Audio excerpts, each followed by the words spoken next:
Bismillahirrahmanirrahim. Assalamualaikum warahmatullahi wabarakatuh. Innal hamdalillah nahmaduhu wa nasta'inuhu wa nastaghfiruh wa na'udzu billahi min shururi anfusina wa min sayyiati a'malina. Man yahdihillahu fala mudilla lahu wa man yudlil fala hadiyalah. Asyhadu an la ilaha illallah wahdahu la syarika lah. Wa asyhadu anna Muhammadan abduhu wa rasuluhu alladzi la nabiyya ba'da.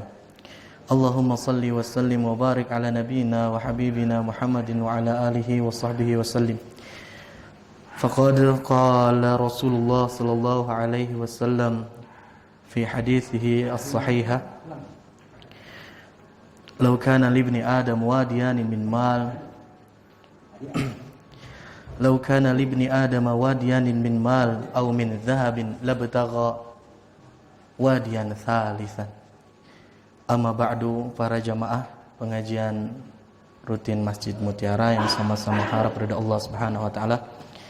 Alhamdulillah, marilah kita sama-sama untuk memanjatkan pujian yang terbaik, pujaan yang sempurna kepada Allah Subhanahu wa taala, zat yang telah memberikan dan meluaskan segala apapun yang kita butuhkan dalam kehidupan ini. Mudah-mudahan dengan segala kenikmatan yang Allah limpahkan kepada kita, kita mampu menjadi abdan syakuran, menjadi hamba yang terus dan senantiasa bersyukur kepada Allah Subhanahu wa taala. Betapa berat mengenai masalah syukur ini, sampai-sampai Allah Subhanahu wa taala sering sekali ungkapkan, firmankan di dalam Al-Qur'an, qalilam ma tashkurun. Kata Allah Subhanahu wa taala, sangat sedikit sekali, minim sekali orang-orang yang ingat untuk bersyukur kepada Allah Subhanahu wa taala. Padahal qul huwallazi ansha'akum wa ja'ala lakumus sam'a wal absara wal af'idah. Allah sudah menyematkan dalam diri seorang manusia itu al-sam'a, pendengaran, absar, penglihatan, wal fuad, al-af'idah, dan juga rasa di dalam hati manusia. Yang itu seluruhnya sebagai potensi dasar agar kita mampu untuk bersyukur kepada Allah Subhanahu wa taala. Betapa tidak ketika kita membuka mata dari tidur lelap kita di malam hari, subuh-subuh, Masya Allah, Allah berikan kenikmatan kita dapat melihat yang memang Allah tidak berikan seluruhnya kepada makhluknya. Ada di antara sahabat saudara kita yang diberikan mata yang tidak berfungsi. Itu adalah satu kenikmatan. Pendengaran luar biasa.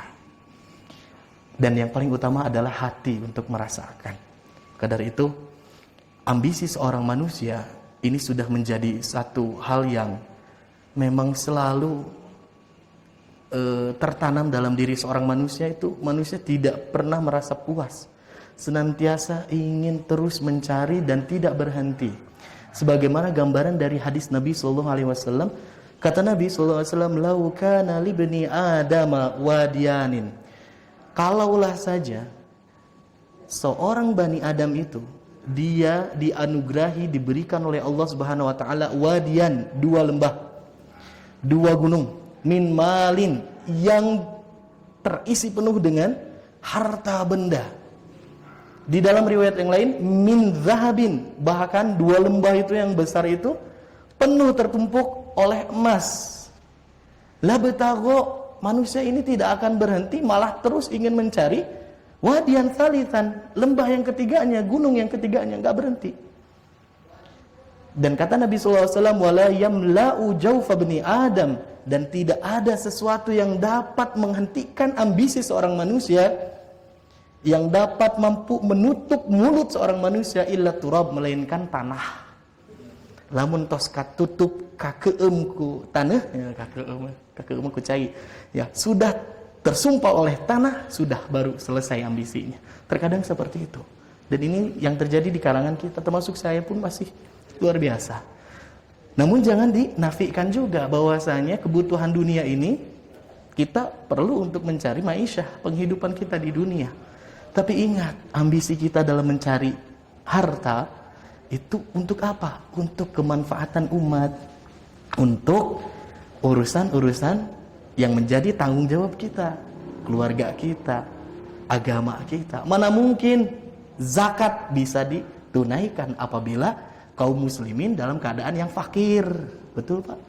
Maka dari itu sebetulnya Islam itu memerintahkan kita untuk apa? Untuk ghina, menjadi orang-orang yang berkecukupan dalam finansial, sehingga dakwah Islam ini akan tersebar dengan baik. Nah, jadi itu para jamaah sekalian. Oke, kita lanjutkan pembahasan kita mengenai kajian tauhid. Pada malam kali ini kita akan bahas mengenai mengenai tangga-tangga atau tingkatan-tingkatan dalam dinul Islam, dalam syariat kita. Karena ada beberapa tingkatan-tingkatan seseorang dalam berislam. Ada tingkatan-tingkatannya dan ada klasifikasi-klasifikasinya. Nah, kalaulah kita sering mendengar bahwasanya ada istilah syariat, ya, tarikat, hakikat, makrifat.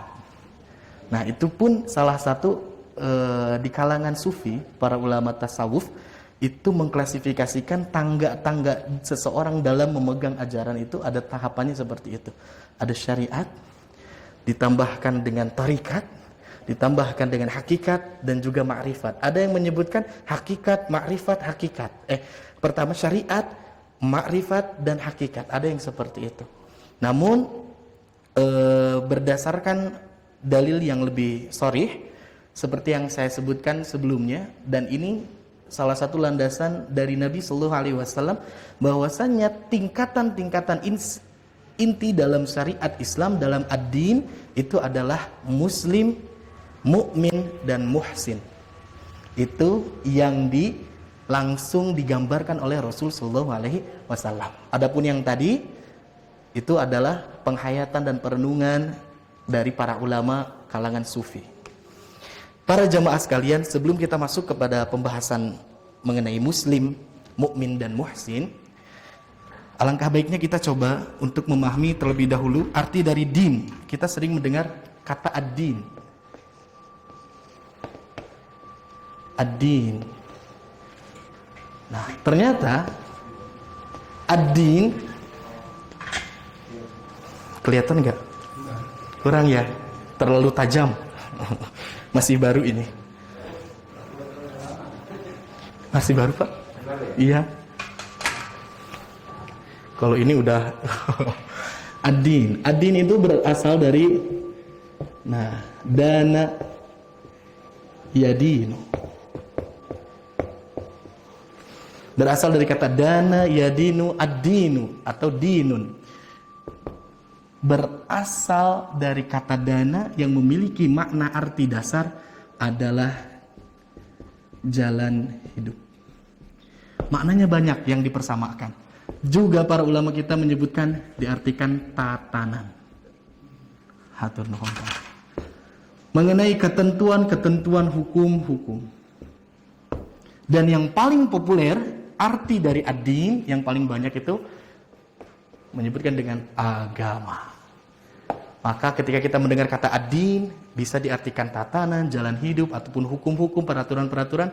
Dan yang paling lengkap itu adalah agama itu sendiri. Para jamaah sekalian, di dalam Al-Quran, kata din ini disebutkan oleh Allah Subhanahu Wa Taala sampai dengan kurang lebih 92 kali. Sangat sering sekali. Dan di antara makna-maknanya ternyata tidak dipatok hanya artinya agama saja. Ya, wah, siapa turunkan? Nah, ada diartikan pembalasan atau al-jaza. Sama seperti yang sering kita bacakan di dalam surat Al-Fatihah ayat keempat. Maliki yaumiddin, itu ada kata ad-din. Nah, ini ada kata ad-din. Nah, di sini diartikannya tidak agama. Tapi lebih sempurna diartikannya adalah hari pembalasan. Mengenai aturan-aturan Allah Subhanahu wa taala yang nanti Allah akan buktikan mengenai aturan itu semuanya di hari pembalasan, di hari kiamat nanti. Itu arti yang pertama. Dan yang kedua, di dalam surat Yusuf ayat ke-76, ini diartikan sebagai tradisi.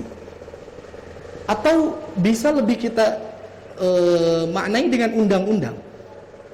Undang-undang.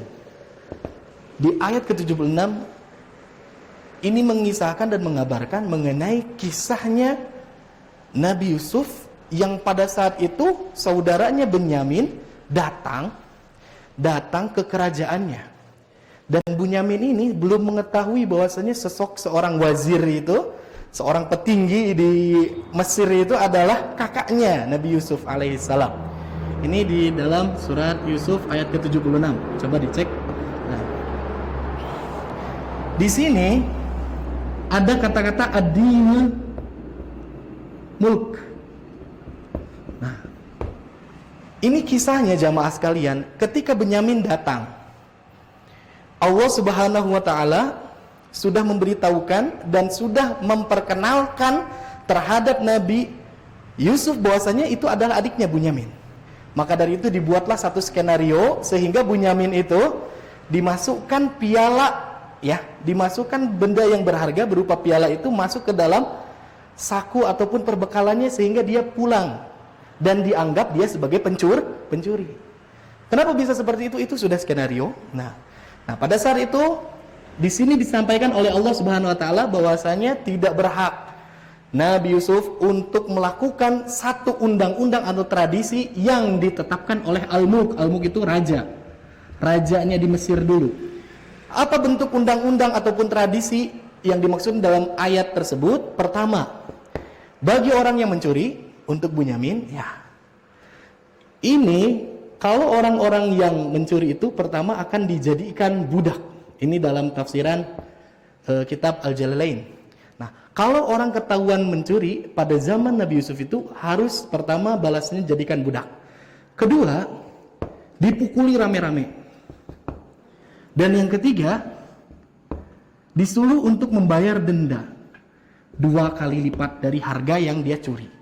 Nah, Nabi Yusuf alaihissalam tidak melakukan hukuman-hukuman ini karena berdasarkan firman dari Allah Subhanahu wa taala. Selanjutnya jamaah sekalian, yang paling sering dan yang paling banyak itu mengenai arti agama itu sendiri. Ini berada di dalam surat Ali Imran paling banyak, ya, ada di ayat ke-83, 85 yang diartikan sebagai agama. Wa may yabtaghi ghairal islami dinan fala yuqbalu minhu wa huwa fil akhirati humul khasirun. Ya, minal khasirin humul lagi. Minal khasirin, hatur nuhun Kang. Nah, jadi di dalam surat Ali Imran ada di ayat ke-83, 85 ini diartikan bahwasanya ad-din itu sebagai agama. Siapa orang yang dia itu memilih selain dari agama Islam sebagai pegangannya, maka dia tidak akan mendapatkan apapun, tidak akan diterima apapun apa yang telah dia kerjakannya selama hidup di dunia. Dan dia itu mereka termasuk golongan yang celaka. Nah, dan juga di dalam ayat ke-16 kalau tidak salah 13, inna dina indallahil Islam, ini pun sama. Ini ada kata ad-din. Agama yang paling benar, agama yang benar yang diterima oleh Allah hanyalah Islam. Ini sudah sangat jelas sekali. Selain dari agama Islam, Allah tidak akan menerimanya. Ini adalah beberapa arti dan makna dari agama, dan masih banyak lagi, nanti kita bisa selami lagi insyaallah. Nah, para jamaah sekalian, sekarang kita masuk ke dalam istilah dari ad-din itu sendiri. Para ulama menyebutkan bahwasanya ad-din itu, saya sebutkan dengan poin-poin saja, huwa ma wada'ahu Allah Ta'ala fi kitabihil hakim wa sunnati nabihi as-sahihah. Apa-apa yang ditetapkan oleh Allah. Udah habis.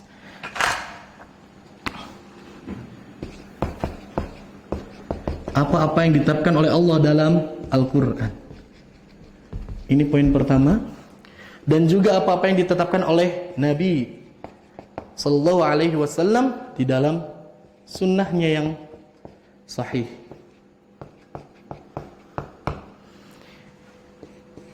Poin yang kedua, apa bentuknya? Di dalamnya berisi minal awamiri wan nawahi, mengenai peraturan ada di dalamnya mengenai perintah dan juga nawahi, larangan. Ditambahkan ulama menyebutkan wal irsyadat dan juga petunjuk-petunjuk. Ini makna mengenai ad-din. Dan yang ketiga, isi dari ad-din juga limaslahatil basyari, intinya untuk kemaslahatan dan keselamatan. Manusia itu sendiri yang memegang ad-din al-Islam, dunyahum, baik untuk hidupnya di dunia dan juga ukhrahum, nanti di akhirat. Nah, para jamaah sekalian, dari ungkapan para ulama mengenai arti ad-din, itu adalah sesuatu yang ditetapkan oleh Allah di dalam Al-Quran dan juga sunnah Nabi SAW. Inti patokannya itu, tidak boleh keluar dari ini. Dan itu yang terjadi dalam syariat Islam. Dalam apapun kerjaan kaum muslimin, seluruhnya apapun amalannya pasti berputar dan berkutat berkaitan dengan apa yang dalam Quran dan juga sunnah Nabi SAW. Ini intinya. Yang kedua, apa sih di dalam ad-din itu? Ada aturan, baik perintah, larangan, ataupun mengenai petunjuk-petunjuk, mengenai ilmu-ilmu, mengenai penjelasan, bayan-bayan dan juga tafsiran-tafsiran terhadap sesuatu. Itu diterangkan dalam ad-din. Kenapa kita harus memegang ad-din ini? Ini tujuannya untuk memberikan kemaslahatan dan keselamatan manusia, baik untuk kehidupan dunia dan akhirat. Bukan cuman akhirat doang. Agama teh untuk kemaslahatan dunia juga. Dan kita harus yakini seluruh syariat dalam Islam itu memiliki keselamatan atau faidah untuk kehidupan di dunia baik di akhirat. Seluruhnya. Salatnya manusia bukan hanya memberikan faidah untuk akhirat nanti, tapi dengan salat itu orang itu akan terbiasa untuk menghargai waktu, tepat waktu, mandiri, dia dapat disiplin dengan waktu. Saum bukan hanya untuk menahan seperti itu saja, namun banyak faidah mengenai kesehatan. Zakat, sosial, luar biasa. Itu kehidupan dunia saja sudah memberikan faidah. Sampai-sampai mengenai syariat yang tidak baku dalam Islam sekalipun, atau mengenai petunjuk-petunjuk dalam Islam, Nabi SAW menyatakan bahwasanya diri seorang muslim itu harus memiliki sifat yang utama, yaitu adalah kejujuran. Kejujuran. Sampai-sampai Nabi SAW dengan nadanya yang lantang kepada para sahabatnya dulu menyebutkan, qala Rasulullah SAW, alaikum bisidqi. Kata Nabi SAW, kalian hendaknya untuk berbuat sidqi, jujur. Fa inna sidqa yahdi ilal birri. Karena kejujuran itu akan menghantarkan manusia kepada kebaikan. Bukan teori untuk akhirat saja, namun ini dunia. Nah, kalau orang jujur pasti dia akan menuju terhadap sesuatu yang akan diperolehkan dari kebaikan. Pasti itu. Fa innal birra yahdi ilal jannah. Barulah kalau orang sudah jujur, dia akan mendapatkan kebaikan di dunia dan dia akan mendapatkan surga di akhiratnya. Kebalikannya, kata Nabi SAW, iyyakum wal kadhib, hati-hati dengan dusta, dengan kebohongan. Fa innal kadhiba yahdi ilal fujur. Karena kebohongan itu akan membawa ke dalam kesengsaraan. Sesuatu yang dipermasalahkan di dunia saja sudah dipermasalahkan. Dua, fa innal fujura yahdi ilan nar, masuk ke neraka ujungnya. Nah, ini adalah siklus dalam seluruh syariat Islam, pasti memberikan satu kebaikan di dunia maupun di akhirat. Saya sedikit ingin bercerita jamaah sekalian. Pada tahun 2008, dunia, seantero jagat dunia ini sedang bergejolak, berkecamuk, khususnya bagi kaum muslimin. Karena apa? Karena ada satu film yang dibuat oleh para elit politik di daerah Belanda. Itu menghina mengenai Islam. Filmnya berdurasi tidak panjang, cukup hanya 17 menit. Dan itu disebar di internet dengan berjudul Fitnah. Judulnya Fitnah. Isinya mendiskreditkan mengenai ajaran Islam, menggambarkan bahwasanya Nabi Muhammad SAW itu adalah seorang panutan bagi para teroris yang mengajarkan hukum-hukum rimba, barbar, yang keras seperti itu. Dan juga hebatnya apa? Orang-orang yang membuat film fitnah ini, dia itu menggambarkan dan menyodorkan ayat-ayat Al-Quran. Jadi menghubung-hubungkan itu, bahwasanya ini dalilnya loh dari Quran. Ternyata Quran itu agama Islam itu kayak ginilah, buruk pokoknya. Semuanya, khususnya di Indonesia juga pada saat itu, wah mulai protes. Saya masih zaman-zamannya SMA dulu pas dengar masalah ini.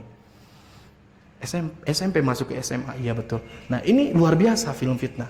Namun yang lebih luar biasa mencengangkan lagi apa? Orang yang menuliskan mengenai alur cerita dari film fitnah ini namanya Arnold van Doorn. Saya nggak bisa bacanya gimana, Pak Ferry nih. Kalau Van itu sebutnya fan atau apa? Van ya, tetap bacanya Van aja gitu ya, Van. Nah, Arnold van Doorn. Nah, ini adalah orang yang membuat alur dari cerita film fitnah yang menghina Islam itu. Dia pada tahun 2013 masuk Islam, mengucapkan kalimat syahadat, mu'alaf, dan mengabarkannya di Twitter. Di Twitter dituliskan asyhadu alla ilaha illallah wa asyhadu anna muhammadar rasulullah dengan bahasa Arab. Orang-orang pada saat itu tidak percaya, mencemooh, oh kamu ngejek-ngejek Islam lagi segala macam. Padahal dia langsung konfirmasi, saya betul-betul saya masuk Islam. Ini adalah wakil ketua dari partai politik yang sangat benci terhadap Islam. Dia bisa masuk Islam. Kenapa? Karena ternyata jamaah sekalian, ketika dia menyelami mengenai film fitnah ini, otomatis dia pun mencari referensi-referensi dalam Islam itu sendiri. Baca Quran, dia baca referensi mengenai Islam, dia langsung tanya kepada orang-orang Islam, bukan mendengar Islam dari orang yang membencinya. Dan dalam waktu 1 tahun, kata dia berbicara, saya dalam kondisi yang sangat-sangat memalukan. Saya sudah menghancur-hancurkan Islam segala macam, tapi ternyata hidayah itu datang. Dan Masya Allah 2013 dia langsung pergi berangkat haji dan langsung bertemu dengan para imam-imam di sana, di Mekah. Luar biasa. Dan salah satu alasan yang paling utama kenapa Islam itu menurut beliau ajaran yang paling sempurna, yang bukan mengajarkan mengenai hukum-hukum mengenai kehidupan kemaslahatan akhirat saja, namun dunianya pun ternyata sungguh sangat luar biasa. Nah, dan beliau menyatakan orang Islam 90%-nya itu adalah orang baik seluruhnya. Pemikiran-pemikiran yang stigma yang buruk mengenai takfiri, mengenai teroris segala macam itu hanya 10% saja. Kata dia seperti itu setelah meneliti mengenai Islam. Luar biasa, Arnold van Doorn. Nah, inilah jamaah sekalian, kita harus meyakini juga bahwasanya din itu memberikan kemaslahatan dunia dan juga akhirat. Dan kita lanjutkan pembahasan kita mengenai tahapan-tahapan seseorang dalam memegang agama ini. Berdasarkan hadis dari Umar radhiyallahu anhu yang biasa disebut dengan hadis Jibril. Hadis yang sangat pokok, yang paling inti di dalam hadis-hadis Nabi SAW. Bahkan Ibnu Daqiqil Aid, seorang ulama yang sangat tersohor rahimahullah, beliau menyebutkan bahwasanya hadis yang disampaikan oleh Umar radhiyallahu anhu mengenai hadis Jibril ini adalah disebut dengan Ummus Sunnah, pokok inti dari sunnah Nabi SAW. Dan di dalamnya berkaitan dengan apa? Ini tingkatan-tingkatan seseorang dalam menjalankan agama Islam. Yang pertama itu Islam dulu, atau seseorang itu menjadi seorang muslim. Yang kedua barulah dia iman, menjadi seseorangnya yang memiliki keimanan yang kuatnya menjadi seorang mukmin. Yang ketiga ihsan, jadikan seseorangnya itu disebut muhsin. Kita akan baca hadisnya, cukup lumayan panjang.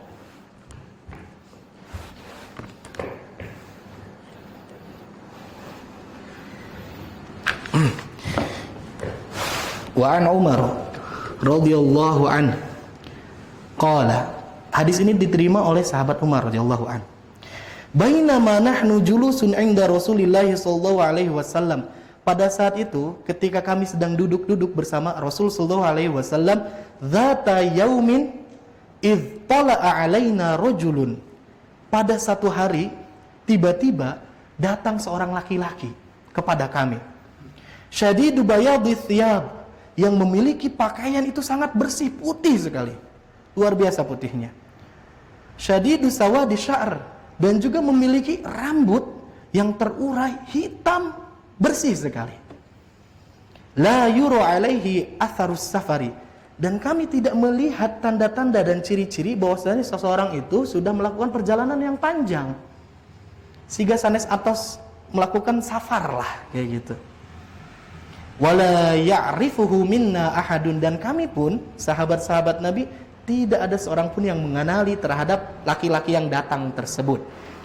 Hatta jalasa ila Nabi sallallahu alaihi wasallam, kemudian dia bersegera untuk datang duduk di hadapan Nabi sallallahu alaihi wasallam. Fa asnada rukbatayhi ila rukbatayhi, dan dia menyandarkan rukbatayhi teh lutut kedua lututnya nempel dengan kedua lutut Nabi sallallahu alaihi wasallam, pacak-kecak-ketah seperti abis sarang meja. Wa wada'a kaffaihi ala fakhidaihi, dan dia meletakkan kedua tangannya di atas paha Nabi sallallahu alaihi wasallam sambil dipegangi seperti itu. Wa qala, lantas seorang laki-laki ini dia bertanya kepada Nabi sallallahu alaihi wasallam, "Ya Muhammad, akhbirni 'anil Islam." Wahai Muhammad, kabarkanlah mengenai Islam kepada diriku. Faqala Rasul sallallahu alaihi wasallam, lantas Rasul sallallahu alaihi wasallam menjawab, "Al-Islamu an tashhada an la ilaha illallah wa anna Muhammadar Rasulullah wa tuqimas shalah wa tu'tiyaz zakah wa tasuma Ramadan wa tuhajjal bait in istata'ta ilaihi sabila." Ini mengenai rukun Islam. Islam itu apa? Ketika engkau bersaksi bahwasanya tiada ilah yang berhak untuk diibadahi dengan benar melainkan Allah Subhanahu wa taala, dan juga engkau bersaksi bahwasanya Nabi Muhammad sallallahu alaihi wasallam sebagai utusan dari Allah, dan engkau melaksanakan salat, menunaikan zakat, engkau saum Ramadan, dan engkau pergi haji ke Baitullah, ini istata'ta ilaihi sabila, kalau engkau mampu untuk pergi, kalau engkau mampu dan memiliki bekal dalam perjalanannya.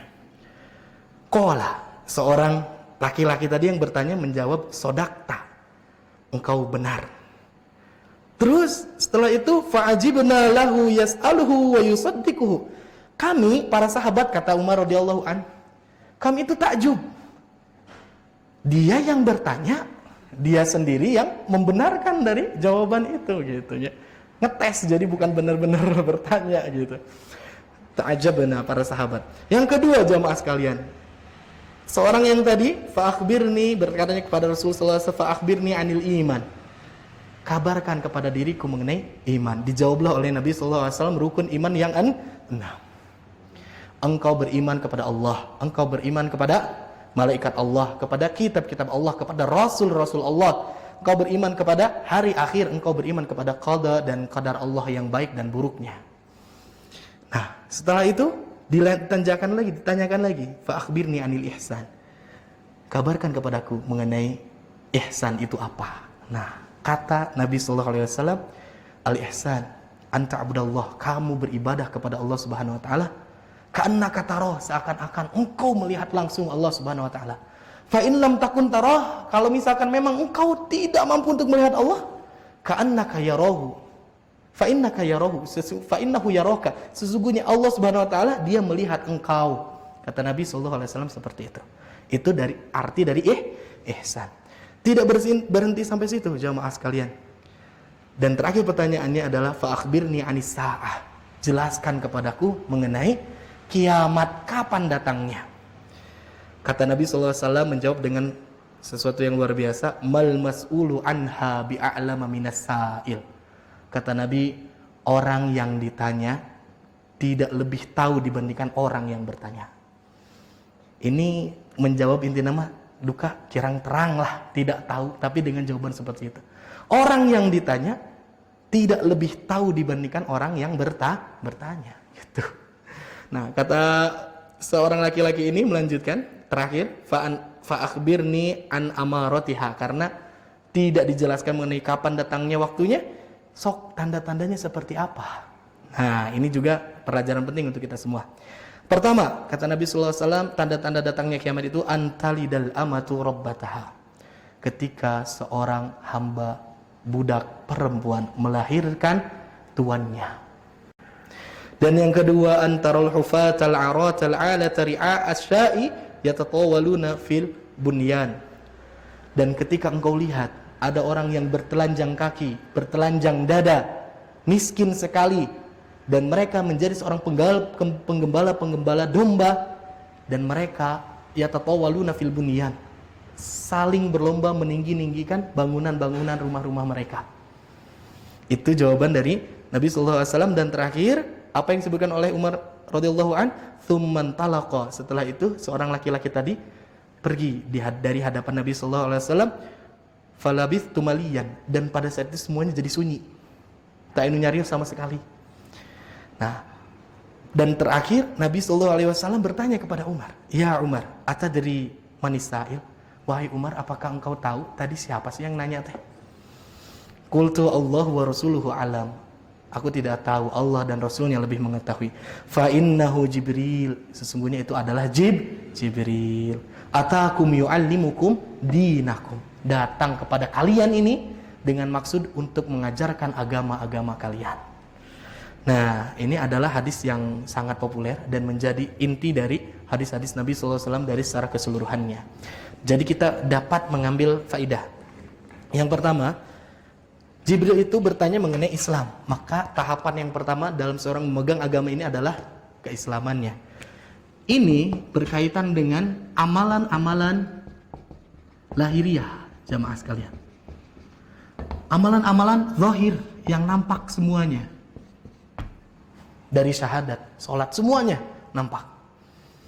Dan selanjutnya Jibril bertanya mengenai keimanan. Ini adalah amalan yang bersumber,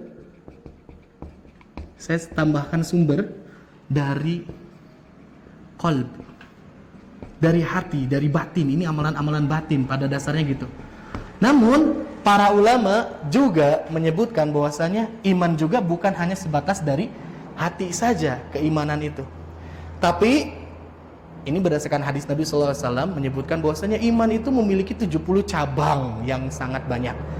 Cabang yang terbesar dan yang paling tinggi itu adalah syahadat, asyhadu alla ilaha illallah, meyakini bahwasanya Allah sebagai Tuhannya, Muhammad sallallahu alaihi wasallam sebagai utusannya. Dan cabang yang paling rendah itu adalah ketika ada seseorang memindahkan duri yang berada di jalanan untuk dibersihkan. Itu disebut dengan iman. Maka dari itu iman bukan hanya berasal dari batin, walaupun secara keseluruhan sumbernya itu dari hati.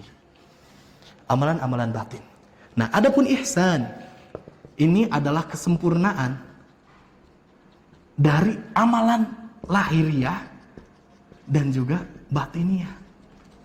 Ini adalah bentuk kesempurnaan seseorang dalam menjalankan syariat agama, baik yang nampak ataupun yang ada di dalam hati. Yang menjadi barometer kesempurnaan ada dalam ihsannya. Dan para ulama menyebutkan, jamaah sekalian, bahwasanya ketika seseorang itu saya langsung sebutkan mengenai ihsan dulu saja, muhsin, dia itu tingkatan yang pertama adalah musyahadah. Musyahadah itu dia dapat mampu menyaksikan Allah Subhanahu wa taala. Dalam ibadahnya itu dia seakan-akan melihat Allah Subhanahu wa taala, menyaksikan Allah Subhanahu wa taala, walaupun bukan diartikan dengan mata kepala sendiri, tapi dalam hati dan pikirannya dia mampu menghadirkan Allah di dalam ibadahnya, baik sholatnya, baik amalan apapun itu, dia merasa bahwasanya dirinya melihat Allah Subhanahu wa taala. Ini tahapan yang pertama yang paling tinggi. Kadang-kadang orang susah, termasuk saya pun, ini masih dalam tahap untuk terus penggemblengan, musyahadah, menyaksikan Allah Subhanahu wa taala. Dan para ulama menyebutkan ada cara yang mudah untuk dapat menghadirkan Allah dalam segala aktivitas kita. Yang pertama itu apa? Ingat akan sifat mulianya Allah Subhanahu wa taala. Ingat akan kebesarannya Allah Subhanahu wa taala dalam salat Allahu Akbar. Itu saja akbar, udah menyebutkan Allah lah yang paling besar dalam segala kehidupan kita. Ini adalah salah satu cara untuk kita mendapatkan ihsan. Kita menghadap Allah seakan Allah itu ada hadir di depan kita. Walaupun kita tidak boleh menggambarkan Allah dengan bentuk-bentuk yang secara konkret seperti itu. Nah, adapun yang kedua, ihsan ini disebut dengan muraqabah. Muraqabah itu apa? Kalau ini menyaksikan, kalau ini diperhatikan, dipantau. Kalau tidak mampu untuk menghadirkan Allah dan seakan-akan menyaksikan Allah dalam setiap aktivitas kita, maka tanamkanlah yang kedua. Sok dirasa bahwasanya kita selalu dipantau dan dilihat oleh Allah Subhanahu wa taala. Karena di dalam hadis Nabi sallallahu alaihi wasallam, ka'annaka taroh, yang pertama itu seakan-akan engkau melihat Allah. Fa in lam takun taroh fa innahu yaraka. Kalau kamu tidak mampu untuk menghadirkan, untuk melihat Allah dan menyaksikan Allah, ingatlah bahwasanya Dia yang menyaksikan engkau. Gitu. Nah, ini adalah tahap yang kedua, diperhatikan dan dipantau oleh Allah. Otomatis jamaah sekalian, kalau misalkan sifat ihsan ini sudah ada, kita seakan-akan melihat Allah ataupun kita meyakini Allah memperhatikan kita, dosa itu akan hilang.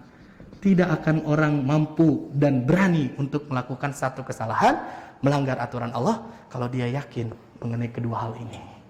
Gitu. Boro-boro mengenai tanya CCTV aja. Banyak video-videonya di YouTube juga. Ya, ada di depan kereta gitu, lagi nunggu segala macam. Dia bawa dompet, set, pas udah bawa dompet lihat ke atas, ada CCTV, langsung dimasukin lagi, gini-ginian. Itu banyak terjadi. Tapi orang zaman sekarang mah masa bodoh dan bodoh amat ya. Banyak ya, sampai-sampai ada di TM2 juga ya kejadian yang ngegondol sepeda, padahal eta kamerana agung pisan ya. CCTV-nya besar sekali. Tapi sampai berani seperti itu. Allahu a'lam bishawab. Nah, yang jelas kalau sudah ada menghadirkan ihsan di sini, amalan lahiriah seluruhnya menjadi totalitas, amalan juga hatinya menjadi mantap. Para jamaah sekalian, kalau bertanya-tanya, kenapa sih diklasifikasikan seperti ini, ada Islam, ada iman? Nah, ini sama dengan apa yang dinyatakan oleh Allah Subhanahu wa taala dalam surat Al-Hujurat. Kalau tidak salah ayatnya ke-14 ya. Qalatil a'rabu amanna. Ini intinya. Allah Subhanahu wa taala menceritakan bahwasanya ada seorang Arab Badui, memang ceritanya seperti itu, asbabun nuzulnya, mendatangi Nabi sallallahu alaihi wasallam dan menyatakan, Nabi Muhammad sallallahu alaihi wasallam, kami sudah menjadi orang yang beriman. Kami sudah beriman kepada Allah Subhanahu wa taala. Sudah ada iman dalam hati kami. Nah, ini yang disebutkan oleh orang-orang Arab Badui. Orang Arab kampung datang kepada Nabi langsung menyebutkan, kami beriman. Kul, kata Allah Subhanahu wa taala memerintahkan kepada Nabi Muhammad sallallahu alaihi wasallam, katakanlah oleh engkau wahai Muhammad, mereka itu sebetulnya belum beriman. Kul lam tu'minu. Walakin, melanjutkan Allah Subhanahu wa taala, walakin qulu aslamna. Nah, ini kata-katanya. Sebutkan kepada mereka, mereka itu belum beriman. Tapi sebutkan bahwasanya mereka itu sudah Islam, aslamna.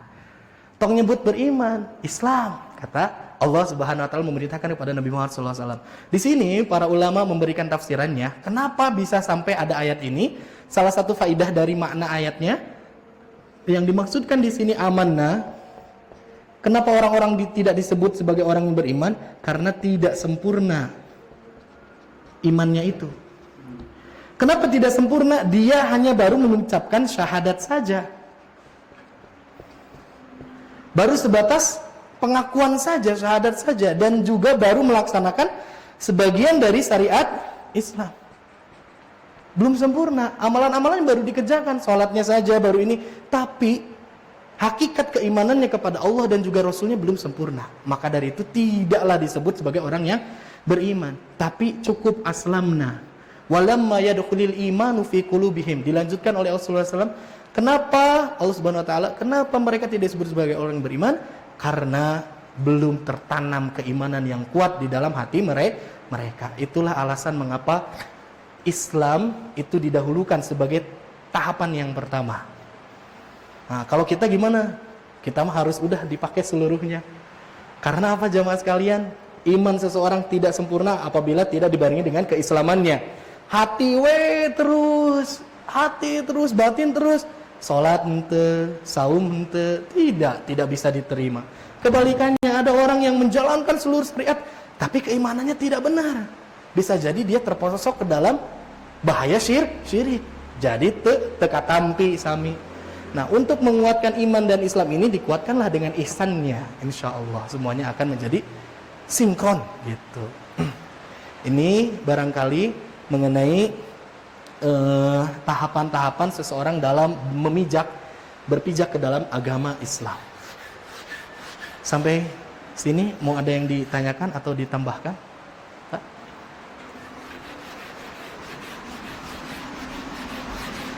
Ya, baik. Sedikit ada waktu, kita coba akan bahas sedikit. Nah, para jamaah sekalian, kalau orang sudah masuk agama Islam, maka dia disebut sebagai seorang muslim.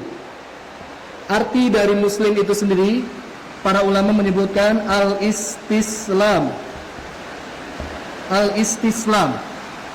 Al-istislam artinya kepasrahan, ketundukan. Ketundukan terhadap apa? Terhadap syariat agama Islam yang Allah buat dan Rasulullah SAW sampaikan kepada umatnya. Kalau orang sudah ngaku Islam, harusnya dia dapat pasrah, harusnya dia dapat tunduk. Apapun yang Allah sebutkan harusnya ikut. Kalau orang sudah masuk Islam, harusnya terbentuk karakter ini. Maka otomatis sikap keegoan, udah gitu sesuatu yang menghalanginya, keras kepalaan itu akan hilang. Kalau sudah disebutkan agama, kalau sudah disebutkan Allah dan Rasulnya, pasti akan hilang. Karena arti dari Islam sendiri adalah satu kepasrahan, ketundukan, penyerahan diri kita kepada Allah Subhanahu wa ta'ala dengan totalitas. Dan juga para ulama mengurai, selain dari al-istislam, ini al-istislam mengenai ketauhidan. Seseorang pasrah dan tunduk kepada tauhid mengenai keesaan Allah Subhanahu wa taala. Yang kedua poinnya itu adalah al-inqiyad. Al-inqiyad itu adalah kepatuhan. Arti dari Islam juga seseorang patuh dan taat. Nah, al-inqiyadu bit-ta'ah. Seseorang itu sudah patuh dan taat. Kalau sudah masuk Islam harusnya seperti ini. Dan yang ketiga, kalau aku sebagai seorang muslim, maka harus ada sikap al-bara'ah. Ini artinya pelepasan diri. Pelepasan diri dari apa? Dari syirik. Dia pasrah, tunduk terhadap Allah dalam ketauhidannya. Dia patuh kepada Allah Subhanahu wa taala sehingga dia menaati segala aturan Allah. Dan yang terakhir, dia mampu untuk melepaskan dirinya dari belenggu-belenggu kesyirikan. Dan ingat, ego seseorang ataupun riya itu masuk kategori syirik, walaupun syiriknya syirik asghar. Harusnya seseorang kalau sudah muslim, dia dapat meninggalkan riya, dengki, hasad, ujub di dalam hatinya. Itu pemaknaan dalam mengenai Islam. Luar biasanya bahasa Al-Quran, bahasa Arab ya, ini memiliki filosofi yang sangat dalam. Seperti itu jamaah sekalian. Nah, jadi insya Allah mudah-mudahan kita mampu menjadi hamba Allah yang benar-benar memegang keislaman dengan kuat. Dan yang terakhir jamaah sekalian, biar tidak membingungkan dengan perbedaan-perbedaan makna dari setiap istilah-istilah. Kalau misalkan kita mendengarkan ada orang berceramah, kita harus menjadi orang muslim yang benar-benar bertakwa kepada Allah. Jangan hanya diartikan bahwasanya muslim itu kita ngerjain salat, zakat dan juga amalan-amalan lahiriah. Karena makna dari muslim kalau dia disebutkan sendirian itu maknanya din, agama. Imannya masuk, ihsannya juga masuk. Contoh saya, jamaah sekalian, marilah kita menjadi seorang muslim yang kuat. Bukan hanya menjadi orang yang kuat dalam salat, bukan hanya menjadi orang yang kuat dalam amalan lahiriah, tapi maksudnya iman juga, ihsan juga harus diperkuat.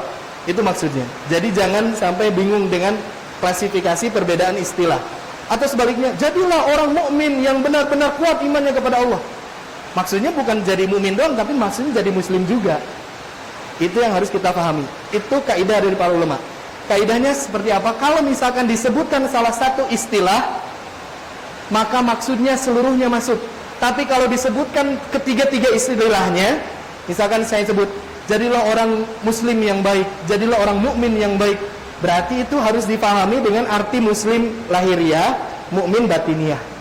Jadi kalau disebutkan satu persatu, diartikan dengan istilah masing-masing. Tapi kalau disebutkan satu saja, difahami seluruh muslim, mukmin dan muhsinnya masuk, biar tidak bingung. Itu kaidahnya. Alhamdulillah. Barangkali itu yang dapat saya sampaikan. Mohon maaf atas segala kesalahan dan kekurangan. Mudah-mudahan ada faidah dan ibroh yang dapat kita ambil. Amin ya Allah ya Rabbal alamin. Kita tutup saja pengajian kita dengan bacaan hamdalah dan doa kifaratul majlis bersama-sama. Alhamdulillahirabbil alamin. Subhanakallahumma bihamdika asyhadu an la ilaha illa anta astaghfiruka wa atubu ilaik. Wassalamualaikum warahmatullahi wabarakatuh.